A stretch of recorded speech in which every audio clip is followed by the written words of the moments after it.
Feature Going Green, and we're looking at the devastating weather conditions across parts of southern Africa, including here. 2 million people are on the brink of starvation because of drought in Zambia, 3 million in Zimbabwe, where hundreds of wild animals are dying in national parks. Here in South Africa, the Eastern Cape and Northern Cape have both been declared drought disaster areas, while parts of KwaZulu Natal have been devastated by storms. This is the African Ministerial Conference on the Environment is being held in Durban as we speak. To discuss how to cope with what's happening with our weather patterns, we're joined now by the Chairperson of the African Farmers Association of South Africa, Masithela. He's live from Bloemfontein. And from Durban, we're joined by the Facilitator of the Pan-African Climate Justice Alliance, Fazal Issa. Thank you both for being with me. Let me start with you, Mr. Masithela. Just look at South Africa. I mean, in a way, we've gotten tired of the reports of drought. There was such a focus on Cape Town for a while. Just tell us how bad it is in South Africa and where the hot spots or the dry spots are right now. The situation in South Africa is so bad that we as AFASA, we have even called for the government to declare a disaster in the whole country. The most hotspot areas for us, it's Northern Cape, Eastern Cape, Limpopo, KZN, partly the Free State. But the whole country, it has whole hotspots where farmers, cattle, farmers, livestock are dying.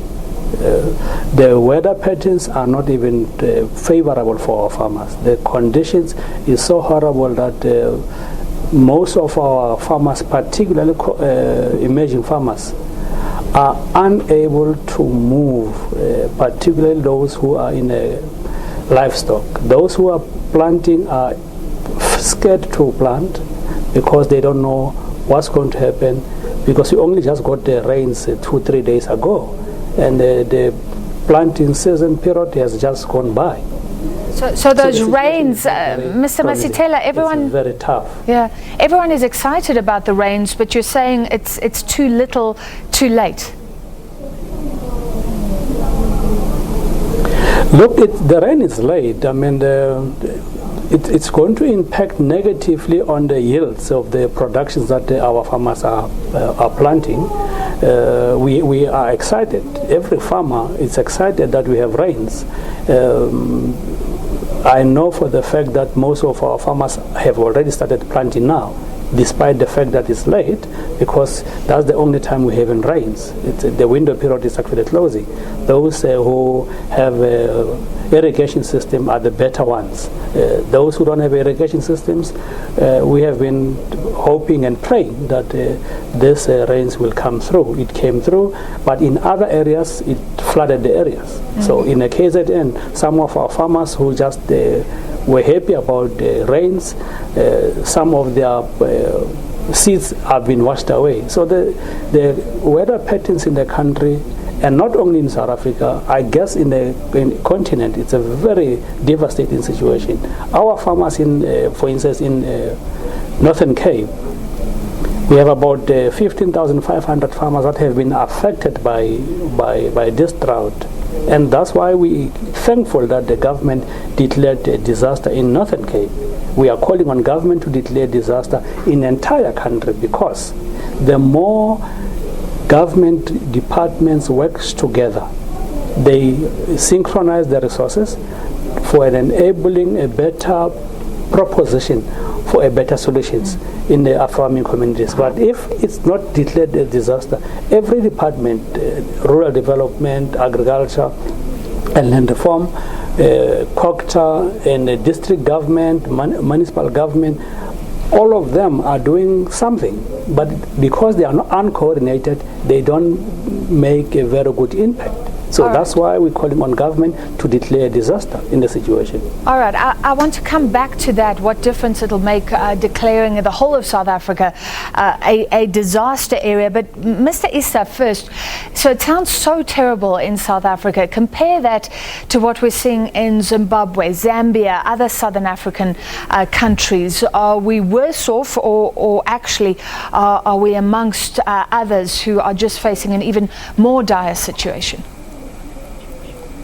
Yeah, it's the situation that the world is facing now, especially with increasing impact of climate change. A number of reports, scientific reports, have been released in terms of showing the increase in temperature. We are now beyond the 1 degree Celsius increase of the average temperature, and it may seem to be very low, but it has affected in a number of countries in Africa, especially those that are near the equator.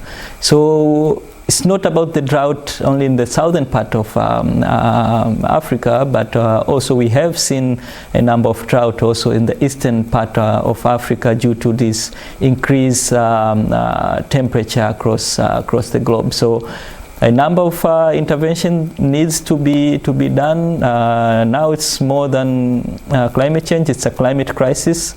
As the previous speaker mentioned, it's not only that something that needs maybe slow reaction, but we need urgent reaction to address these challenges that have a number of impact. As you are aware, most of the African countries depend on agriculture, of course livestock, as part of the economic and livelihood. So if you're taking away this important economic activity for the people, and of course within the countries, most of the African also depend on the economy in terms of export and part of their general GDP in the country.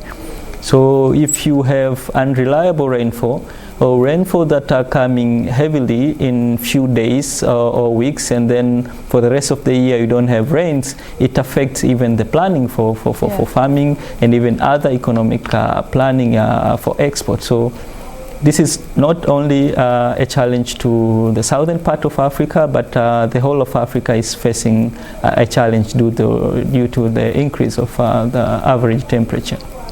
And I mean, do you feel helpless? You're saying this is a climate crisis at a time when we're seeing Western countries, certainly the United States, even denying that climate change exists. So is Africa here at the mercy of the developed world doing something, or is there some agency amongst African countries themselves to try and reverse this, or do we just wait for the West? There are two levels here in terms of intervention. One, as you mentioned, developed countries are responsible, especially those that have industrial development. So these have released the greenhouse gases which have caused climate change.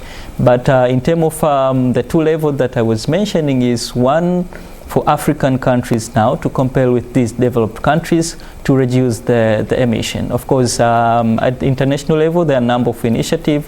Previously, in 1992, the United Nations Framework Convention on Climate Change was adopted and entered into force in 1994.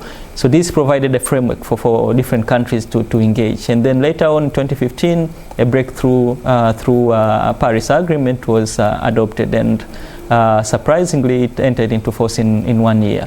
So countries that have historically emitted greenhouse gases are responsible to reduce to a number that is needed for what we call Africa. It's 1.5 degrees Celsius and not the 2.0. Yeah. And the current commitment across the globe. What if they don't reduce? That's the concern in terms of the current commitment within the countries, taking us over 3 degrees Celsius. And I would say the United States recently pulling out or announcing officially to pull out of the Paris Agreement. That is a challenge. So one issue is for other countries now to come in to take responsibility in terms of increasing ambition to reduce the emission, but also African countries need to avoid the same process. Of course, at the global level, we are not required or binded to reduce the emission, but we can now start in a good step in terms of developing in a low emission and importantly to adapt to impact of climate change, which is a priority for African countries. So the next month there will be 25th conference of climate change in Madrid, and African countries now need to speak in one voice for these developed countries to actually fulfill their commitment in emission reduction. That is a key thing to do, and then now you plan for adaptation. Yeah. Mr. Masithela, for us in Bloemfontein, there are reports of South African farmers committing suicide. Are those true reports? The reality is that even though some of the information we have not verified them, the reality is that some people are unable to deal with the situation they are confronted with.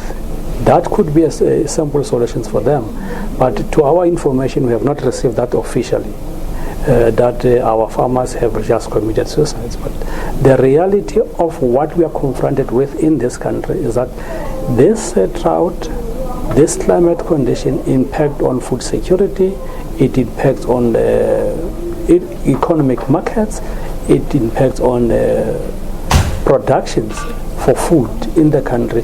The worst thing is that we can't even export products because some of the products, the crops that have been taken out of the situation are so bad that they are not in the same grades that are required for export markets. So we are in a dire situation. We call on all South Africans, all farmers, all business people to work together in trying to resolve what we are confronted with. And you said that you'd like government to declare a disaster area. Why do you think it's holding back on that? And you spoke about coordination. I mean, is that the benefit of declaring a disaster area?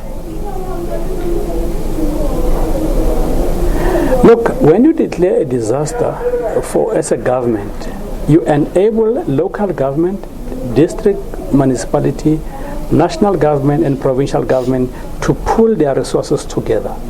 As we speak today, you have the Department of Water Affairs, which does its own thing. You have a COCTA, which does its own thing. It's supposed to be dealing with the disaster processes, but if it's not properly coordinated, you are naturally not going to be able to address what we're confronted with today.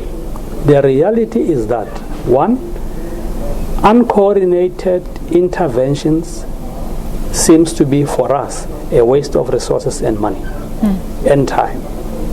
Uncoordinated activities in interventions for food security, if it's not properly coordinated, is going to result in a failure. Because sometimes people in the previous times, people use the crisis that we're confronted with for their personal gains. But once it is declared a disaster, government will be forced to work with farmers who are directly and indirectly impacted upon by this disaster. And the support that comes from government will actually be sent to people who are deserving to get it. All right, a final question for you, Mr. Issa. We were talking about the lack of action on climate change. There are some short-term solutions that are being looked at: re-greening, agricultural policies that target women and small-scale farmers. How much of Africa's problems are due to bad farming in the past that can be reversed with some new ideas, new technology as soon as possible? Yeah, so one is the understanding of the whole climate change issue that is affecting their farming systems, because there are a number of beliefs that were there existing in terms of the traditional and the religious beliefs that are there. So another issue is the awareness part on how good agriculture practice will be in the context of climate change now. And this through a number of organizations, the Network in Africa, Pan-Africa Climate Justice Alliance, and Oxfam has been doing a lot in working with specifically with women in different countries, to make them understand about what is happening on climate change, how better they can engage in a different good agricultural practice, and importantly, receive the information and the support that is needed, including microfinance, to support their adaptation work. But this, nevertheless, should also go hand in hand with the global action, because these women and other farmers cannot continue to adapt if climate change is still happening, because more drought will happen in terms of increasing floods. Yeah, and people may be surprised in terms of how drought and floods are coming in the same maybe area. So we have few rains in heavy rains in number of few days, and then a longer period of time during the year which have drought. So this should be backed up by the global action in terms of countries reducing their emission, and also importantly provide climate finance to developing countries, and especially for these vulnerable communities, to support their adaptation initiative, especially in agriculture. All right, hopefully action soon. I wish there was more hope. Thank you very much. That was the chair of the Farmers Association of South Africa, Neo Masithela, and facilitator at the Pan-African Climate Justice Alliance, Fazal Issa.